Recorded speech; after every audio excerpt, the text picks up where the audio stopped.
Hey, I'm Riley, and this is the Superhuman Podcast. At Superhuman, we bring you cutting edge insights from health experts and high performers to help you unlock your body's full potential, supercharge your mind, and achieve more with less effort. Do you want to fix nagging health issues, boost productivity, spark genius ideas, master stress, build better relationships, and increase your income? It all starts by optimizing your inner machinery. My guest today is Daniel DeBaun. Daniel is an international recognized expert in EMF radiation, EMF shielding, and EMF related health issues with a special focus on the exposure from mobile phones such as laptops, tablets, and cell phones. His concern regarding health impact ranges widely, and EMF emissions grew from over 30 years of engineering experience in the telecommunication industry, where he held a variety of executive positions at SAIC, Telcordia, AT&T, and Bell Labs. He's also the co-founder and chairman of Defender Shield, a company known as the trusted worldwide expert in EMF radiation education protection. He authored a book called Radiation Nation, The Fallout of Modern Technology. Radiation Nation is an easy to understand book that is the ultimate layman's guide for those looking to educate themselves on the science of EMF, EMF health risks and research, and ways to protect themselves and their families. Daniel, welcome to the show. Riley, thanks so much for inviting me. I'm actually excited.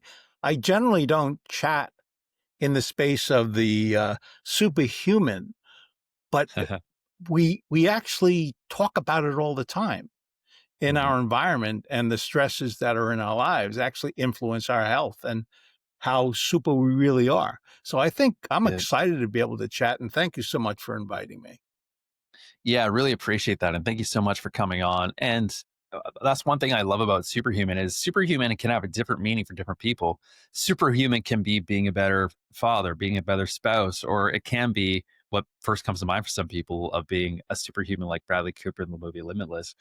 But let's help people kind of like show them this part of EMFs and other parts of the superhuman way of life. And I'm kind of curious, like what brought you into the study of EMFs and everything else in the first place? I know you worked in corporate, so you probably saw a lot of things behind the scenes. So can you tell me about those first initial journeys? Yeah, it's sort of an interesting story. I was in the telecom industry for quite a number of years, and Mhm. I did the testing of technology and I did the development of technology. And so I had a lot of exposure over the years to the modern technology we live with today. Mhm. The telephone services that had evolved from a wire to a wireless service. I was all part of at the basic platform levels of the technology. So, I don't know, about 20 years ago, my sons were visiting there. They were adult men, and they had their laptops in their lap. Mhm. My wife walks over, a social worker, by the way, and she says, "I want grandchildren. That laptop on your lap can't be good for you." And I thought about it a little bit and I said, no, the power levels are too low. That it is very unlikely that you have a power level signal at that level that's actually influencing the cell. I suspect that's not true. And then I thought about it a little bit and I was really didn't think about the human body implications to the technology I worked at. But it prompted me to think about it a little bit. Said, well, let's look. I'm in research and science, so let me go look and see if there's information out there that maybe could give some light onto this subject. So it turns out at that time, roughly 20-25% of the male sperm was immobile or distorted as a result of exposures to a laptop that had a Wi-Fi signal transmitting on on the tablet or the laptop. Huh. And I was surprised. I didn't think the levels were capable of doing that. Yet, it turns out Yeah, there was a lot of study work that had been done that I didn't know about. And I sure. certainly suspect you didn't know about at that time because it wasn't common knowledge. We just didn't Yeah. know there was that like linkage that could be potentially harmful for the human body. That's how I started. Very interesting. And I guess for beginners who've never heard of what EMFs are, what's the simplest way to understand and why are they more dangerous today than 20 years ago? Wonderful question, because it has been around us for a long time, Mhm. for 100 years or so. Um, but as I describe it, when I worked in Bell Labs, there was a mainframe 500 feet away from me. It had the same emissions, but I wasn't in the same room. So I wasn't being influenced by the technologies that were in my environment. Fast forward to the last 10, 20 years, all of a sudden we had technologies like cell phones, like laptops, like routers that were now getting closer and closer and closer to us.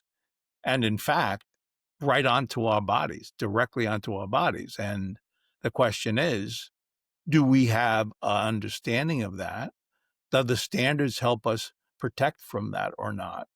And I began realizing it was fairly new into our environment, and we really didn't know very much about it as a public. Mhm. Very interesting. Now, there's a lot of biological systems that people say the EMFs can have a chronic negative effect on. It could be our mitochondria, our nervous system, our hormones. It seems to be literally everything. You're It's and it's, absolutely right. It's the yeah, gut. It's the it's the brain. gut. It's all of it. Once it's exposed, you're right. It goes all over the place. What's interesting too, by the way, when we began looking into these technologies, the impact of the human body, there was standards, Yeah, international standards, U.S. based standards, yeah, and what they really concerned themselves with back then was the thermal impact yeah. of a signal from a cell phone, the thermal impact from a router, the thermal impact from a laptop. And guess what? Over the last 20 years, what you're talking about is biological impacts, Mhm. which was never part of any standard that was created. In fact, for the US, over 30 years ago, a standard was created that said a 6-foot male can accept a cell phone radiation into the head by 1 to 2 degrees. And that would be safe because the head would only increase in temperature by 1 to 2 degrees. Hmm. That was the standard, right? And it was a 6-foot male, which is typically thick headed men. And Yeah. so if you look today, we have 6-year-olds having a cell phone in their hand. We have a fundamentally different composite of human body response exposures to these signals other than 6-foot men. You have women, Mm, the cranium's absolutely. not thick as men. The resistance to the power levels are different for men. And if you're a child around 6 years old or so, that signal, which was 1 to 2 inches into a male, is right through their head. Mhm. So when you have a child using a cell phone today, you're exposing them to the biological and the thermal impacts of those RF signals, radio frequency signals, into the human body. And a lot of people don't realize like EMFs while we're sleeping. It's so Oh, big. Does it impact like melatonin production or sleep architecture? so I'll jump into this story right away. Mm, I okay. consider it extremely important to have a sanctuary in your bedroom, like you do. Mhm. But in my case, from my vantage point, it's how do you remove the toxin, the toxin you can't see. You can't see an RF signal. You can't smell an RF signal, but it's still there. So you have to Mm, physically create an environment intentionally removing those RF signals. The clocks in your room that are close to your head, uh, the um, the cell phone that you have on the nightstand, the router you may have 5 or 10 foot away in the corner of the bedroom. All of those things need to be removed because those technologies can influence the brave wave pattern of the brain when you sleep at night. It's literally true. And in serious cases, and here's an example of one, there was an individual who worked at high exposure levels in the office space they worked in. And they actually had brainwave patterns that were opposite that they should be. They were sleeping at night with a brain pattern that was awake, and vice versa. And so when you have a cell phone literally right close to your head, it's transmitting all the time. And it's going right into the first place it sees, which is your head. Is that a problem? Yes, it is. We think so. In fact, I was talking to a podcaster one day, and I was explaining you need a sanctuary in your bedroom because your sleep is disrupted as a result of that exposure, and you don't even realize it. And I'm not talking about the Bluetooth component only, which is particularly people are starting to learn about. And I want to talk about that too. But let's talk about what happens when you have a cell phone that's sitting on your table right next to you.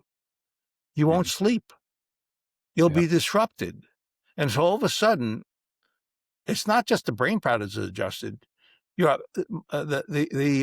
circadian rhythm is starting to be adjusted.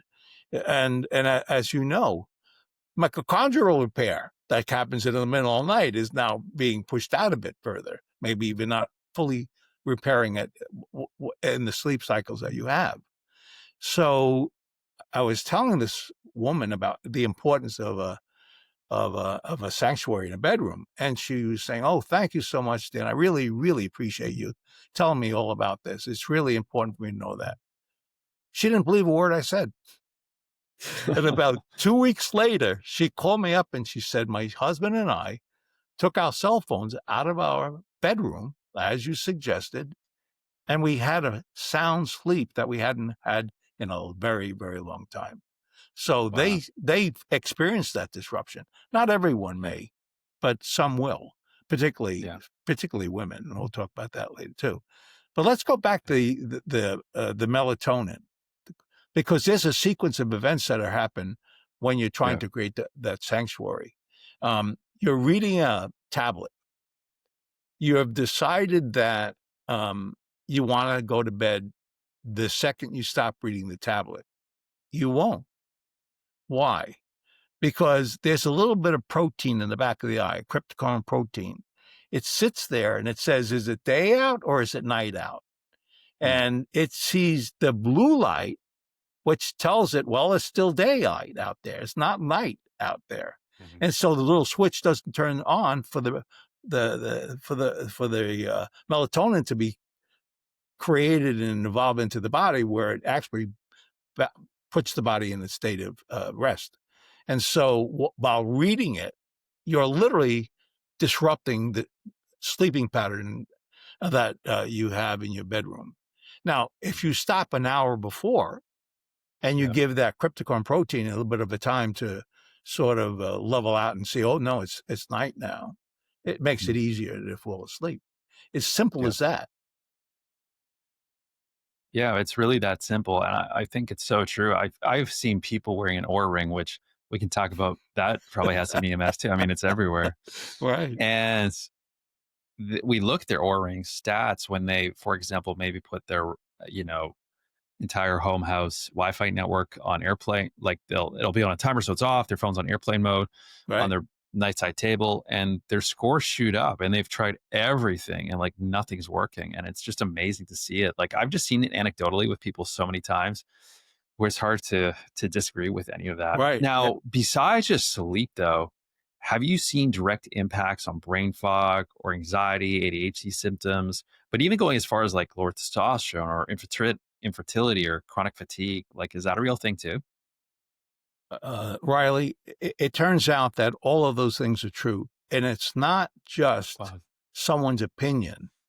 Yeah. It's not just someone waking up and saying, I have a headache. So, I'm going to write that down that I got a headache because I think I was next to the router too close. There's lots and lots and lots of scientific evidence and well-studied research that has occurred over the last 20 years.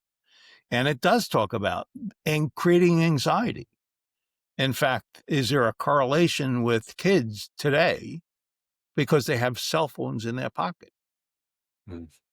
I personally think so, because that increase in that exposure is 10 orders of magnitude higher than only a few years ago, even. And that seems to be correlating to the increased problems that we have in kids in school. But Mm. it's memory, it's pain in the body, it's headaches you get, it's tingling in your hands, Mm. allergy-like symptoms. All of these things are correlated to the exposure that you have in the human body. And I'll get to this point now, it's more likely women than men. Mm. It turns out that when we began looking into these areas, we noticed that studies had shown that maybe 15 to 20% of the population was electromagnetic hypersensitive, Mm. EHS, right? They were sensitive to when they got close to a router or when they got close to a phone. And of that, almost 80% were women. Wow. And 80%. almost 80%. And I've not seen any science that explains why. You would speculate I was it's going to hormone ask. based and it's other Right. kinds of things that are going on, but I prefer to look at science and studies that demonstrate what it is. But it's not been done. Mm. That's roughly 50% now. So it's actually increasing even further than it was before. And it could be, in your case, just a small headache every day. And you may contribute it to stress you're receiving Sure. from work. Yeah. But It it's becomes your new actually normal. right. Yeah. And many clinicians and physicians are not looking for those some those symptoms of exposure like that because they see it in other kinds of environments where it's not correlated to that.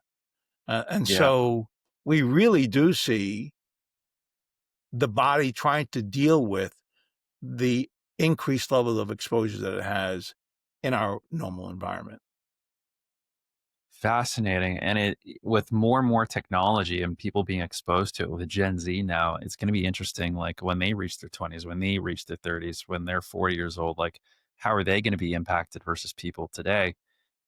Just with the change. And this makes me really curious too about 5G towers. And also, this will be a two-part question, but one is you hear people living in towns with a 5G tower and close to a 5G tower, they get headaches and all of this. And people say, they're wearing a tin hat and they're taking things a little too far and crazy. So that's kind of part one. And then also just touching like inside of the house, like the top 5 hidden EMF sources in every home that people like never think about, because that's a big one too.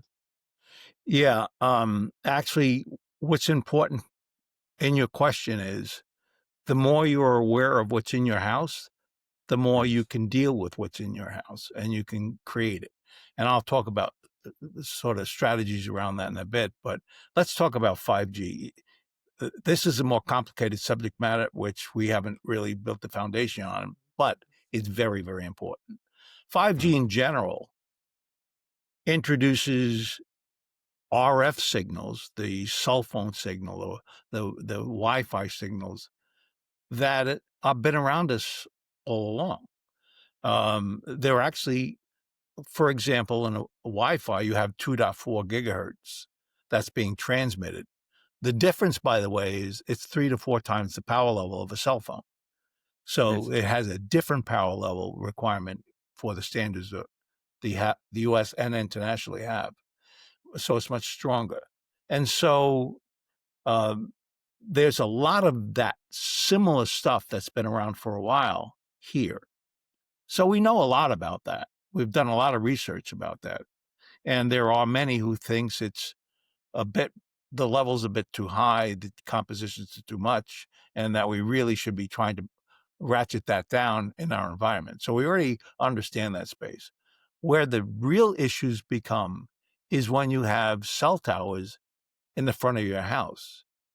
you have a cell tower in the front of your house because it's not just a 1.6 watt per kilogram at 1 gigahertz. By the way, let me tell you what a gigahertz is. Um, um, when you have a frequency at 1 hertz, it's one cycle that goes by in 1 second. One cycle in 1 second. And when we talk about the signal of the emissions from the wall in your home, there's maybe 60, 80 cycles per second that occur. When you talk about a cell phone, you're talking about roughly 1 gigahertz, which is 1 billion cycles per second. Hmm. When you talk about 5G next generation, and you start roughly beyond what we just spoke about, which is the 5G that's been around a while, it's at 20 gigahertz. What's that? 20 billion cycles per second. What happens as you increase that cycle, that speed? The signal goes less and less. So when you have a cell phone, you can go several miles and you can connect to a cell tower. If you have a 5G service that's at the front of your house, it's potentially at 20 gigahertz, which means it can go 750 feet. It can't go very far. So what they do is they take that power level, that 1.6 watts versus the 4, 5, 6 watts for Wi-Fi, they make it 20 to 40 watts. All of a That's sudden, insane. there's so much more power Yeah. that's right in front of your house that's never existed. And Yeah. that's the sort of the issue. We really don't know what the impact's going to be because we have no studies on what that kind of power level will have as an impact to the human body. You can speculate. You can say, I think it's going to be maybe even as bad as or as good as what we currently have. It could be worse. It could be better. But I think it may be a bit worse because the power level is really having the influence. Navio is a doctor in California. He's a research scientist and a physician as well. And he talks about cell danger response. The cell itself says, I'm being hit by an external toxin. It can be a hammer. It can be a ball. It can be a toxin like a volatile organic compound, like small gas, the fumes of a gas, or it can be an RF signal. So what you're doing is you're taking that 20 gigahertz, 20 to 40 watt signal, and it's hitting you even harder than ever before. So the whole mechanics of how the body reacts to this is now unknown. We don't know from a science point of view. And really, that's the concern. It may be okay. Right. But technology, as we understand it today, shows you should be concerned because the human body really doesn't know how to deal with it. And having another several orders of magnitude level higher signals is just very much unknown and could potentially have a worse impact to the human. And have you seen people anecdotally who live or heard of live close and next to these 5G towers who experience negative symptoms, and what those symptoms be? It's I'm going to back off a little bit because that's a wonderful question to talk about. You know, when you talk about RF signals, we have some experts talking about the calcium channel penetrating the cell and the membrane and mutating the cell, and you have a DNA damaged cell. So there's a lot of argument about the potential to cancers, potential to mutated cells. That's probably less than 1%. And I told you about the 50% with the EHS. Yeah. That's what we're worried about more than the cancers is know your environment because that's having the influence, particularly if you're women, And we have seen the typical impacts, which is flu-like symptoms, headaches. In fact, I work with one clinic, and the clinic head, if he goes next to a rowdy, he falls asleep. He He just falls asleep. he can't tolerate it. And well, that's another conversation. The oxygenation of the human body is being influenced negatively by these Hmm. exposures. There's not enough scientific evidence to say that in a profound Fascinating. way, but it's been observed in the clinics that Yeah. that actually literally happens. And I bet you when you go into an airplane, you may be one of those guys that fall asleep. Yeah. There's an RF signal in there, right? Yeah. There is a lot of contained Wi-Fi in that space. And some argue that's why you fall asleep. Fascinating. And with more and more science coming out about, like, I can only imagine the next 3 to 5 years from now when the science improves around and more studies are done around all this. What we suspect it to be true is in fact true, and it's probably a lot worse than we realize today. Well, yeah. Well, of course, over 50 years ago, I was a big man. I used to smoke cigarettes, right? I was a real Mm, man. Of course, at that time, science knew that there was a correlation between smoking and cancer. that's right. It took how many years to be warned that Yeah. that was the case? Well, that's what we have here. We have a technology that came into our environment, and it works for me under the right conditions, but it also potentially be harmful, and we won't really know the results of that until we Mhm. were well into it, and many more. But Yeah. as you point out, the the issue is not that science is not identifying it. We actually have a lot of studies now, as I mentioned in the earlier part of the show. Like, for example, the Ramazani Institute, they did an epidemiology study. And what they did was they took mice and rats. You take that in epidemiology because the real fast cycles of life and death, and you can evaluate the impacts. And that clearly stated, with populations of more than 10,000, that there was a direct correlation to frontal lobe cancer and heart cancer. Not Mm, surprising. That's the soft tissue of the body. So the Ramazani Institute, which was a huge show of thing, epidemiology, showed it. And then the US, before that study, did the National Toxicity Program, did virtually the same thing, came up with virtually the same results. So we're really getting a lot of understanding of it, but it's just not gotten to the point where it's changed standards. Although internationally, in the WHO organization, probably 10 years ago or so, they talked about RF signals being a possible carcinogenic. It's a 2B carcinogenic, which is a possible carcinogenic. At mm, that time, they said we would make it a carcinogenic, but was not enough evidence.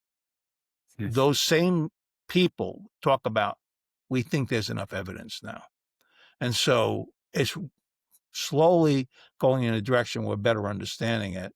And as Yeah. a society, we maybe we'll learn how to deal with it based on that new understanding. I really hope so. And is there a resource, a website where people can see all the studies in one Yeah, specific there's area? actually there's like Dr. Muskowitz. He's a he's out of Berkeley, and he runs um, a um, a, a a a blog post or a current um, website where he posts all scientific studies at the time. His name is Muskowitz. It's Safe EMF is his site name. There's the Environmental Health Trust with Dr. Deborah Davis. She's publishing um, constantly on the state of where the technology is. And of course, defendershield.com. One of the things we do is we try to give as much public information about what's current in the marketplace. And so we actually list all of those kinds of study work. so you can look at it and see and make some decisions on your own. We'll definitely put all that down in the show notes below. Now, back to in people's houses, what are the top 5 hidden sources that people never think about? I'd imagine your cell phone's one of them. Yeah. The wires in your house is one source, believe it or not. And The so wires when in your I talk house. the Wow. wires in your house, a little bit more detail than you want to know. When you have current flow in a wire, Mm, emissions come out of it, mm, RF signal. And by the way, what is an RF signal? What does it really do? Well, think of it like at the tip of my finger, I'm transmitting an RF signal. What's that mean? I got a tiny little ball. It opens up a little bit more, opens up a little bit more, keeps on going up, open up, become big balls over. It's omnidirectional. It goes in all directions. And so it's like if you have a cell phone and you're on the right side of it, it makes no difference in terms of the exposure if you're on the left. Why? Because it's omnidirectional, going in all directions. Well, that's true for it's on the wall. It's mhm. omnidirectional. It's emitting from the rock. What's important to know is it's not strong, typically, and but we know that some people who are sensitive, if they're against the wall, they feel it. Mm. Yeah. So, if you are very sensitive, I would say that's sort of one of the things you sort of need to understand is Yeah. that you need to move away from the wall, even by a Yeah. few feet. It Hmm. really makes a big difference in terms of the Never knew that. yeah, and and Yeah. and so a rule of thumb, if you're 1 to 2 foot away from it, if Mm, you're right on top, it's 100% you're absorbing. If you're mhm. 1 to 2 foot away, 80% of that power level is dissipated. By Wow. 4 foot, it's up to 98%. So Mm, distance is your friend. You yeah. really wanna go away as much as you can Yeah. because you're more safe, and that's why I say with a wall, if you're feeling something, move it just a little bit, and you're probably gonna be do okay. I think that's actually important, particularly in the, creating the environment for the bedroom, creating the Eh, sanctuary. That's one of the parts yeah. of the That's you important. wanna worry about, yeah. Yeah. Routers. Everyone has to have their router in the middle of their bedroom where everyone is. No, you don't.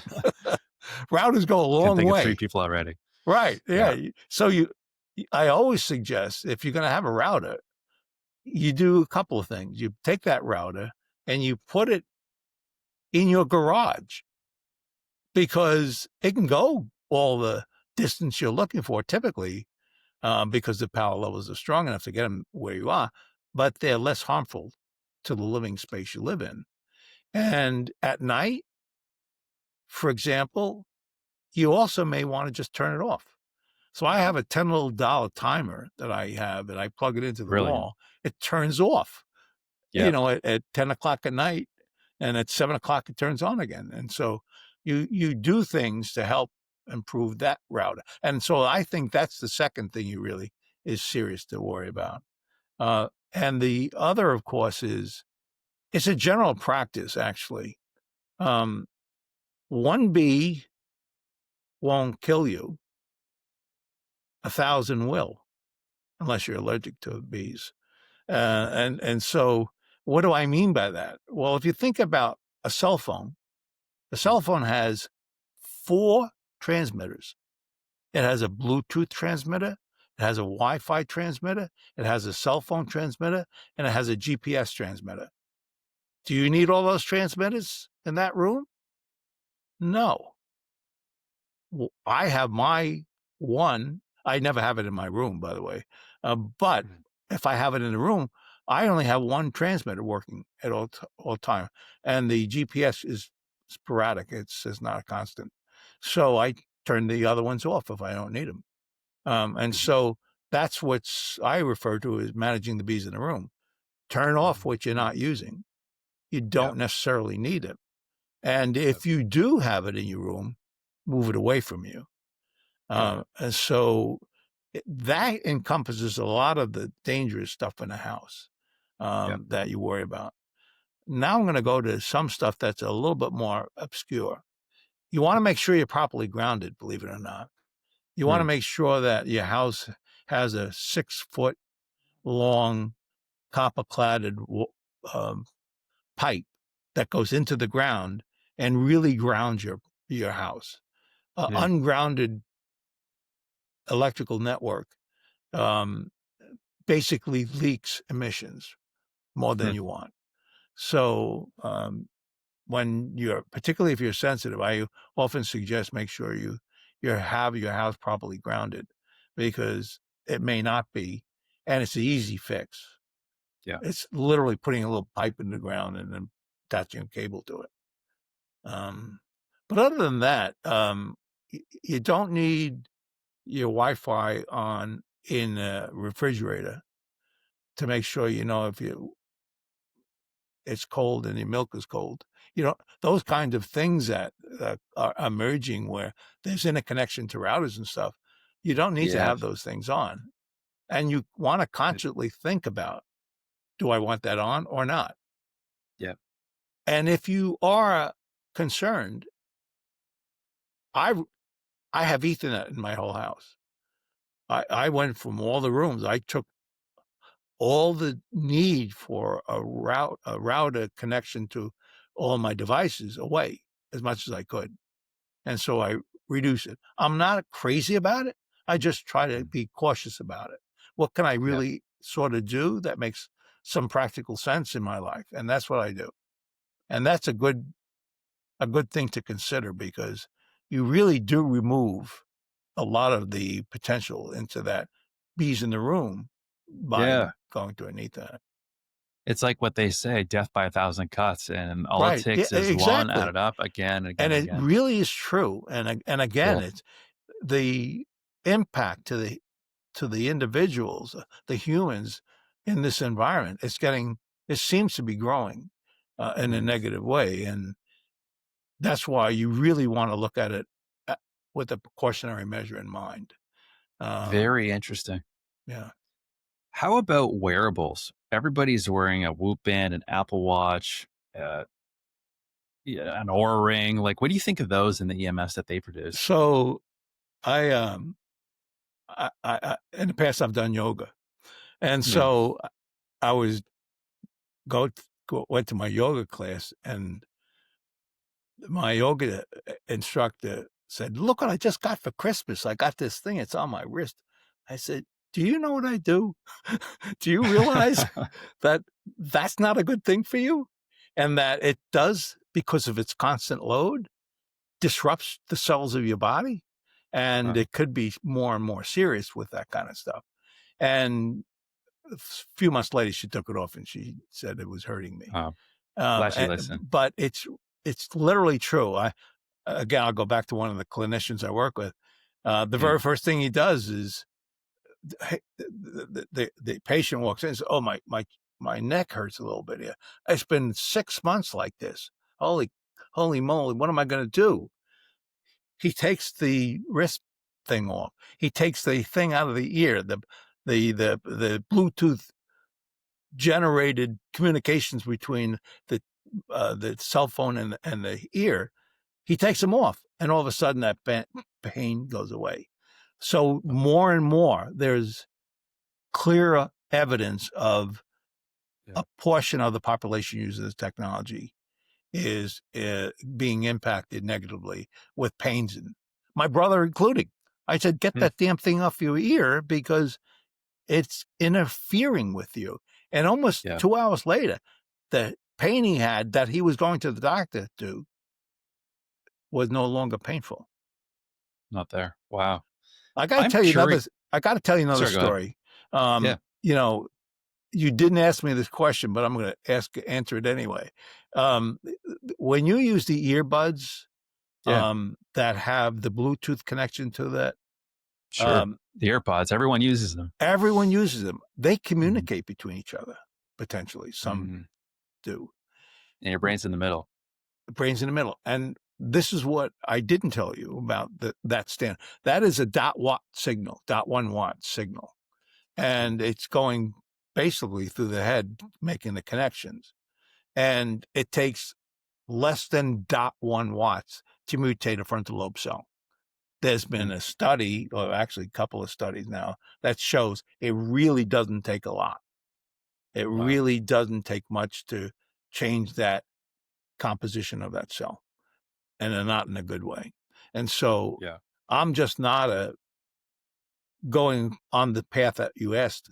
I'm just not a fan of these technologies, these wearable technologies, for the sake of knowing what my blood pressure is. If I want to know the blood pressure, I'll go measure it. I don't need to have Yeah. it communicating to my cell phone. Yeah. Because that's probably going to do something directly or indirectly to your blood pressure too, Right. right? So Exactly. net negative. Exactly. Actually, it turns out that some research is looking at hemoglobin levels, being Hmm. elevated hemoglobin levels. Remember, I talked about when you go on a plane and you drive flying around, you go to sleep right Yeah. away. That's an oxygenation problem potentially. Hmm. And that could be associated with elevated hemoglobin levels that carry Hmm. the oxygen levels. But at levels that too high, they become less effective.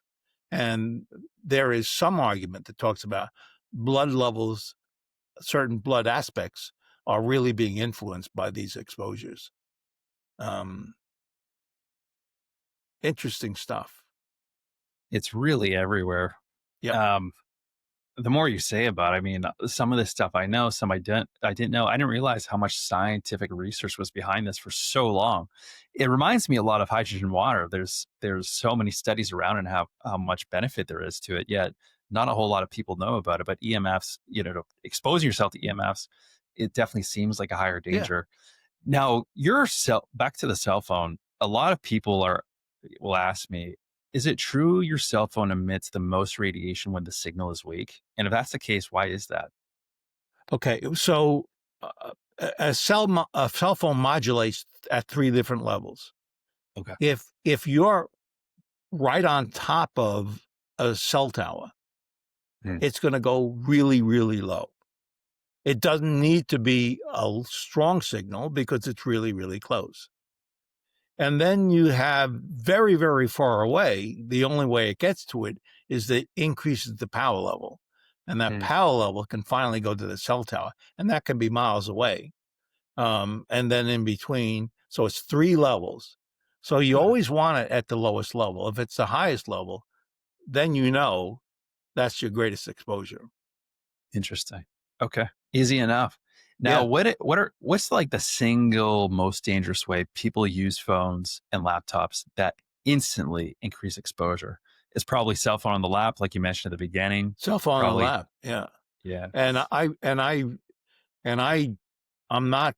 So if you are a heavy user of a cell phone, you use it more than a few hours a day, you are 3 times more likely to get frontal lobe cancer Three than times. 3 times.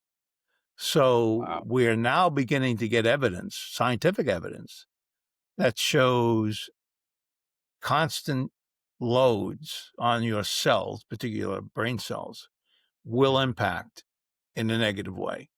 If you lived, there was a study out of Germany, actually, believe it or not, where they showed that if you were right up, uh, and this is you'll find this interesting.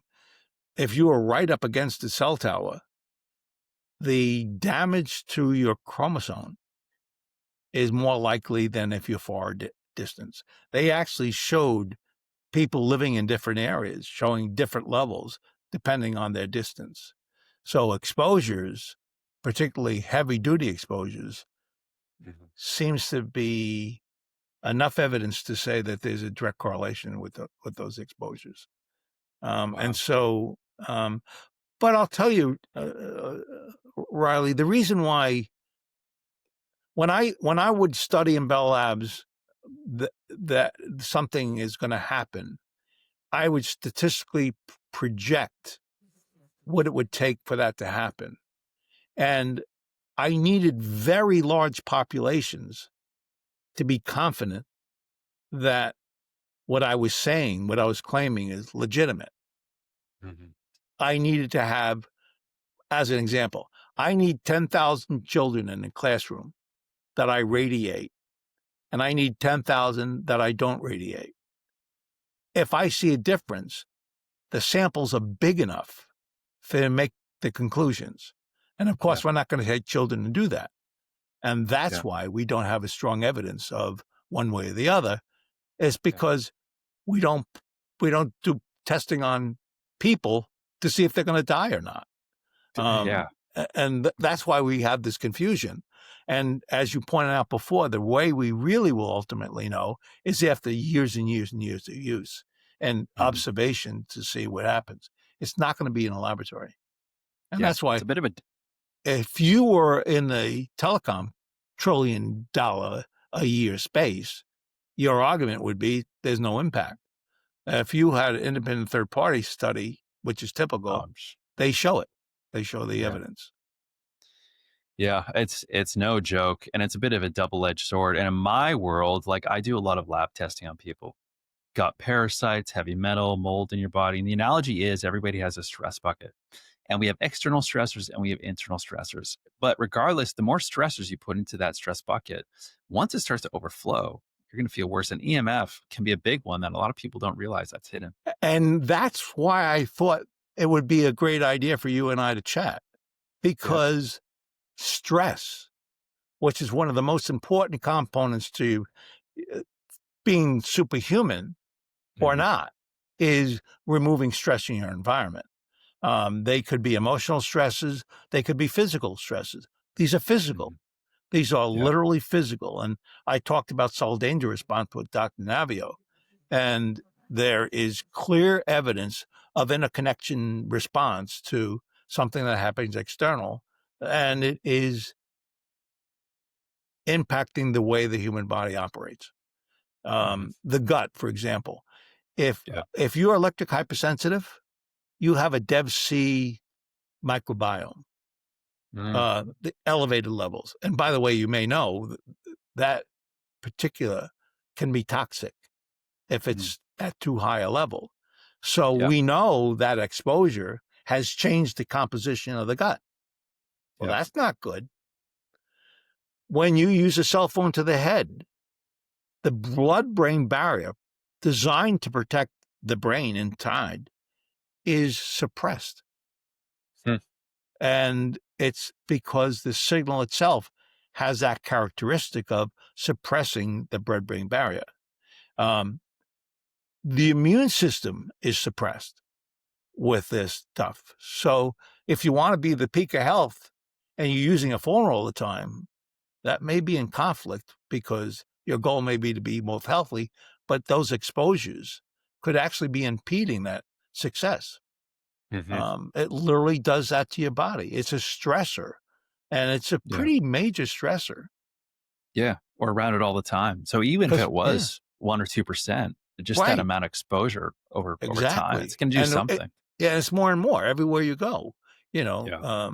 You're just using technology more and more around you. You're buying tablets that have transmitters. You're having cell phones that have your kids have cell phone that transmitters. It's all being put into one room, and that environment is becoming potentially more dangerous to the individuals within the room. Hmm.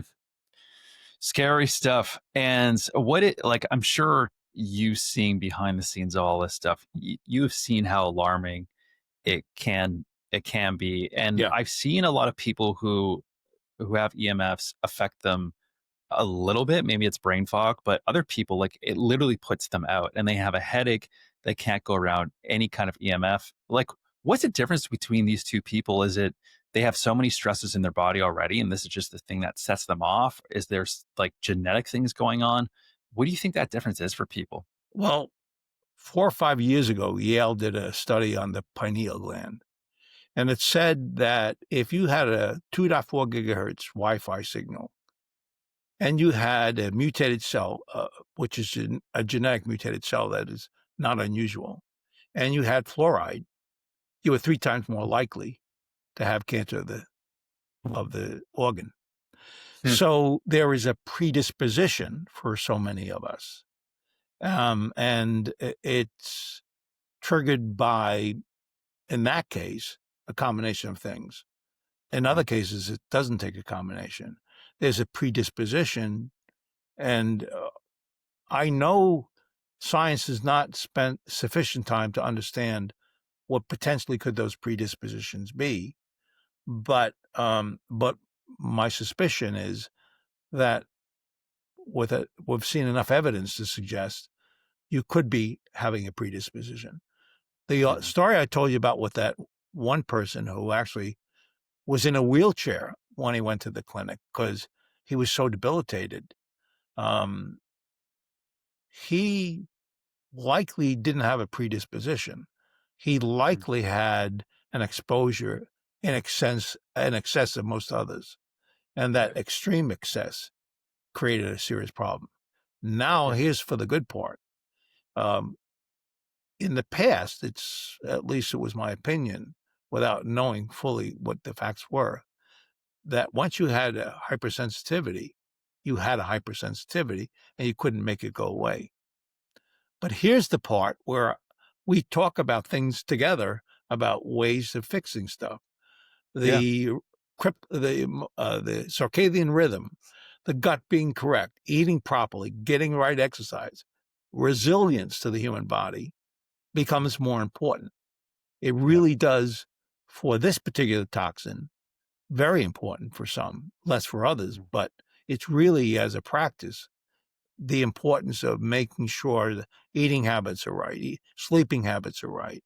All of those kinds of things have proven to be successful Yeah. in offsetting these exposures, believe it or not. Really. Yeah, Yeah. believe it or I've always, not. yeah, that's fascinating. I've always related it to like a superhuman bank account. Like if you went into the deficit, let's say minus 500, you need to go plus 500 at least to get into that surplus if you want to not be negatively affected. And if this is a healing journey that you're on, you have to constantly be worried about being in that surplus until you're in such a surplus that you can decide to take out, you can afford to take out a withdrawal once in a while, Right. but you're still in a surplus. But so many people are stuck in this deficit, Yeah. taking out loan And after loan on their health. I remember about over 10 years ago, I was at a conference and I had concluded that the source of electric hypersensitivity is a weakened gut. I Hmm. was convinced that was the start of it, which I found out later was stupid. It was one potential part of it. But in that journey, at that time, I thought you could resolve that and you could get resilient in the context of proper nutrition and all those other things.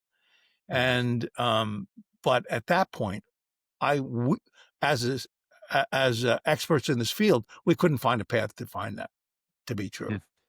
But what we did find is that that guy who was in a wheelchair, he's now fully functioning properly. He can actually sustain an exposure.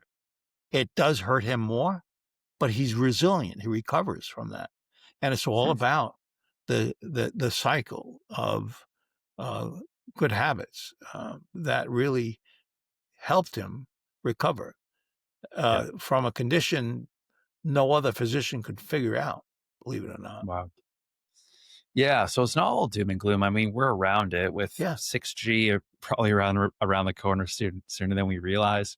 We have to be more competent and more disciplined with all these things to make sure yeah, we're in that surplus, so we can mitigate the damage that's coming around us. That's yeah. sometimes out of our control.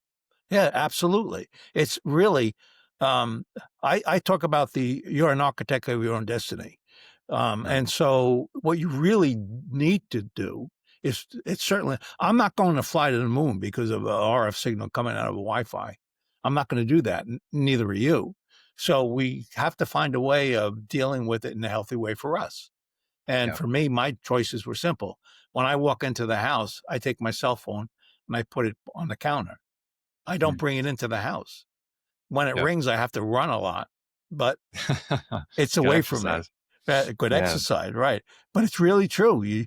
it's just a natural thing you can do, get into the habit of just Yeah. being relatively safe by moving things around. You never worry about outside your room or your house Yeah. about a neighbor because you can't control it. But That's remember, right. distance is your friend, and Yeah. it's unlikely that that's going to be really impacting you as a person. And so Yeah. you control your environment, Yeah. and you're pretty safe.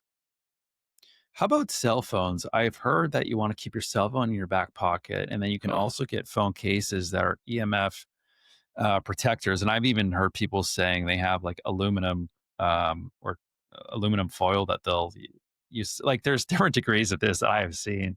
But Believe it or what's your not, stance on all that? aluminum foil works. It That's disrupts amazing. the RF signal. Believe it or not, right? Wow. And there are devices on the market that when you use a cell phone, because it's an omnidirectional signal, it will go out. But then there's a shield between you and the cell phone that doesn't let it in. So you can do stuff with it to to have that protection. And it's fairly easy to do. Um, um, and, and, and it is safe, Wonderful. safer. You never panic. You simply try to do the best things you can. In fact, I don't think you need anything if you're really cautious. Um, I'm not that cautious. I like to put a cell phone on my head. I won't do Mhm. it without earbuds we create. For example, we have earbuds that Wired. doesn't is acoustical connections. Doesn't have Yeah. electrical connections. We have cases that we use. It's for Mm. when you have it close to your body, you use. Yeah. Um, and I don't need it if I'm aware of what those. If I if I answer my phone and I talked only a few minutes and I put it down, you're never going to have a problem with a cell phone. It's the Yeah. duration of time you're using it. Yeah. So Poison's in the simple dose. practices of time, duration of use, Yeah. if controlled, you're pretty safe, and you Let's don't talk a little panic. bit.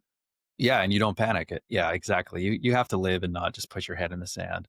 Right. Let's talk a little bit about the solutions for all of this.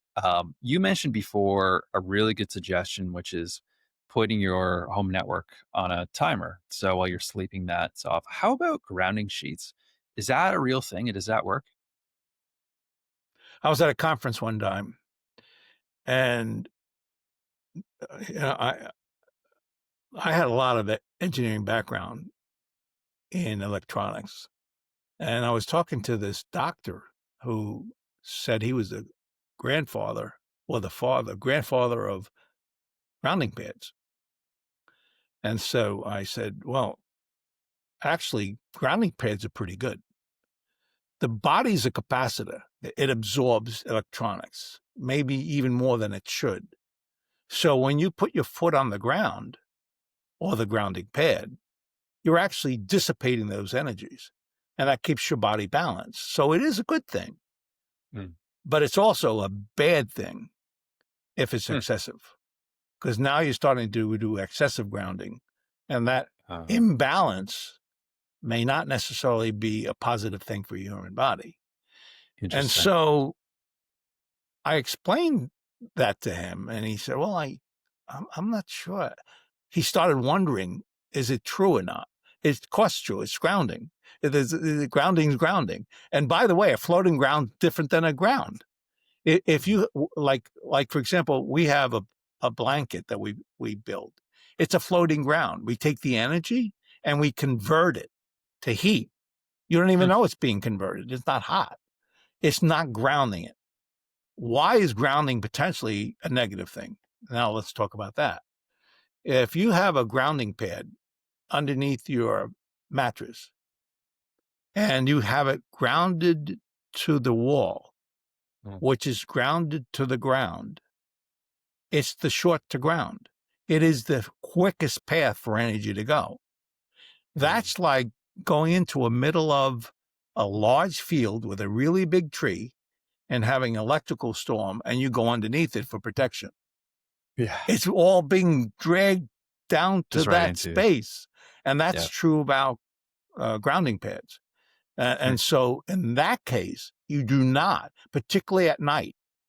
You may want a floating ground. In other words, it's not grounded, but you certainly don't want it constantly grounded Okay. because of the potential of becoming the shortest path to ground. That's what Mm. you want to try to avoid. Got it. So and then I asked him, are you telling people that if they have a cell phone to their head and they're on a grounding pad, they're safe? And he said, oh, I hadn't really thought about that. I said, well, let's think about that. The energy is finding the shortest path to ground, which is your feet. It's going right through your body to get there. Is that a good thing? So to answer your question, it is good, but it's also Yes. true if you go to the beach and walk on the sand, Mhm. there's nothing better than natural Yeah, grounding, that's right. simple grounding. And it's Yeah. probably more balanced. It's not Right. excessive in any way. Yeah, it's not artificial. I've heard that too. Like if you're flying excessively, if you're looking to recover from jet lag, I've heard you can build up a lot of positive ions. Let's say Yeah, you're flying. So when you right, get to your destination time zone, go in the lake, go for a swim, walk in right. the sand, Simple do all that thing, stuff. right? Simple things. So Yeah. that's all scientifically legitimate too. Yeah, it's absolutely. Yeah. I mean, Yeah. it's you were a capacitor. It's Yeah. literally that's what you were at some Yeah. point. And by simply walking, it's discharged.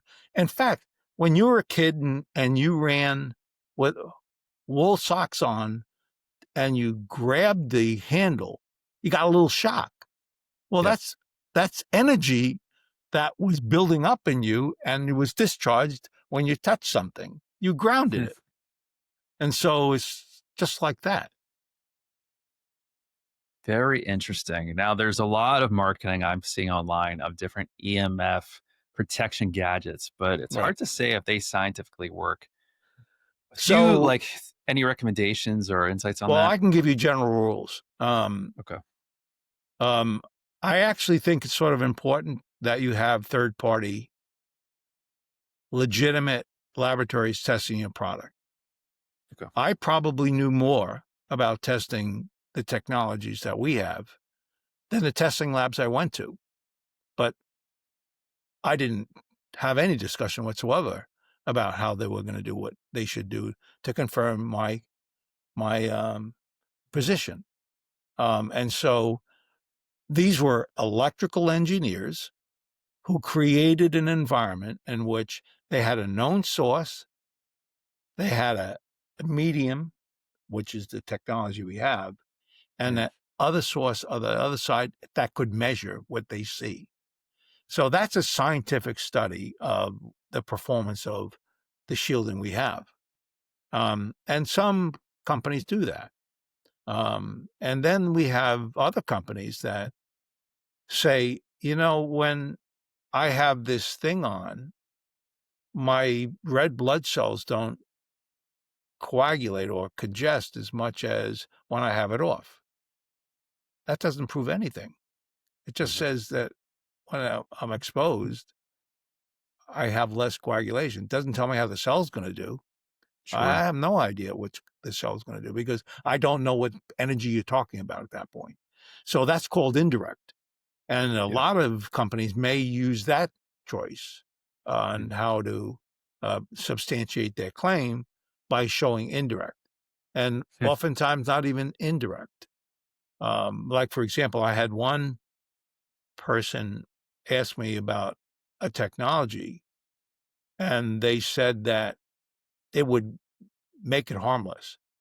And I Mhm. said, okay, if you put it in the one corner of the room and you were in the other corner of the room and you had a Wi Fi on the caddy corner of the room and it was transmitting right through you, explain to me how it's cleaning up the harm and making a harmless signal. It Mhm. can't. It literally Okay. can't. So there may be some aspects of a claim that may be true, but it's Yeah. certainly not scientific, engineered based studies, testing that confirms the claim. So I'm cautious about it. You want third party independent testing, to really have a legitimate understanding of what it is and what it's not. Yeah, that's one in particular I've been seeing with EMFs. The marketing on that is just going through the roof right now. It seems to be the new ketogenic diet or collagen protein that's Right, taking up all the craze at the moment. So, yeah, you right. definitely have to be vigilant. You gotta be What are careful. Yeah, very careful. How about we talked about living beside a 5G tower. How about places in the world? Like, what are the worst EMF environments in the world today? And like, which surprising places have extremely high exposure? Is it apartment buildings downtown in a place like Shenzhen or a populated city? It's almost always true with cities. Yeah. It's where there's congestion. You're absolutely right. And within those cities, the worst culprits are apartments. And so you can't do much with them Mm-hmm. in terms of mitigation.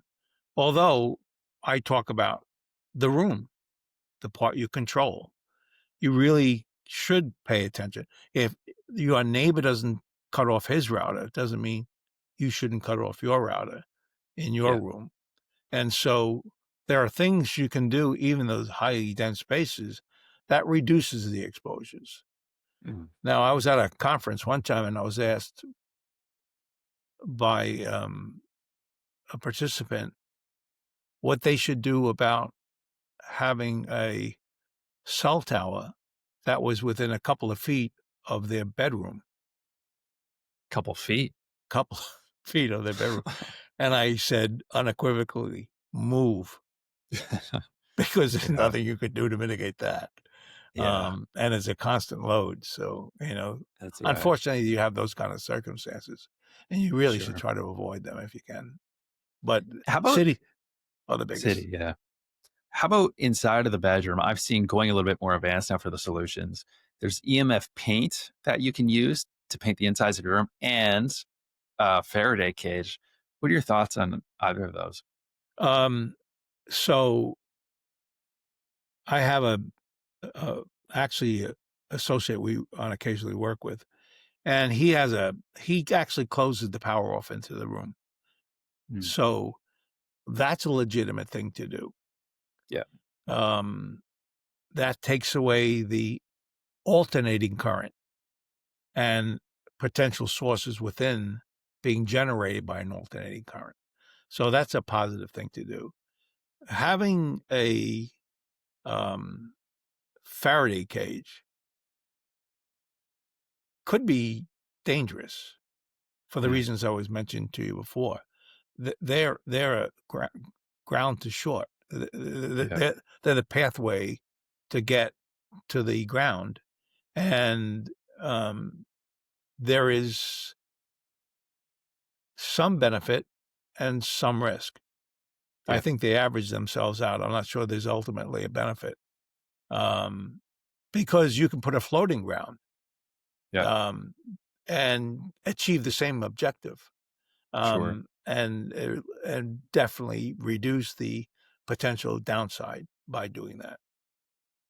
Um, Anything else for the solution besides anything you mentioned that could be beneficial for someone that is, yes, there is move, but if they're being exposed to EMFs to at least reduce that, similar to grounding, there's probably not a supplement to counteract grounding. Mind you, overall supplements like fish oil to reduce inflammation is probably going to help in some indirect way. But is there anything else you haven't mentioned that can help with EMFs? no, not that I can think of, but it reminded me of something. Mm, The Faraday cage. I didn't talk about that within a room. okay. Um, um, when you have a Faraday cage, you're not letting anything in. You're also not letting anything out. Oh, I see. So if your goal is to don't let anything in, it doesn't have to be in the whole room. It just needs to be where the source is coming from. So Got it. often I've coached people to think about what wall is the wall that really all of this stuff coming from, and you Yeah. may want to create a barrier there. Mm, And um, there are technologies now that can actually literally remove the RF. And now you're going to hear a new term, an ELF, that this low stuff in the AC space that I was mm, talking about before. You can prevent that from going past the wall. I wouldn't Yeah. recommend a room, but I would Yep. recommend a wall. Sounds a little bit more simple and easy to install. Yeah, Out of the way and too. actually So more effective and less dangerous. yeah. Fascinating. I love it. Any last words of wisdom today, Dan? This has been a fascinating topic that I can't wait to dive more into. Um, I'll repeat, you're the architect of your own destiny. Mm. If you're waiting for anyone, government or otherwise, to ensure that you are truly safe in the environment you're in, you have a long wait. And the standards, even today in the US, are being questioned. Yet, and they've lost in court. Yet, nothing's changed, and it's unlikely that it will. So I think precautionary measures are sort of important. Understand your space and sort of take actions to reduce those exposures, and you'll live a long, healthy life. Amen. And you mentioned some of the links if people want to learn more about EMFs and everything else. Can you just please repeat those again? Yeah. Defendershield.com, Mm. you can find um, the learning section gives you all many of the sources of information that you can read up on and learn a bit more about how it affects certain parts of the body versus other parts of the body. So there's informational, and of course, there's a lot of up to date content trying to describe current events that are going in the marketplaces around the electro radiation. And if you want to make a selection on a product that may help your particular needs, you can also find that there. So defendershield.com. Okay, great. And we'll put all that down in the show notes below. Thank you so much today, Dan. And thank you guys for tuning in. I hope you got a lot of value from today's episode. If you're ready to take your health performance to the next level, you can grab our free superhuman guide at getsuperhuman.io/playbook. Hit subscribe, share this with someone who needs it, and I'll see you in the next episode. Stay superhuman.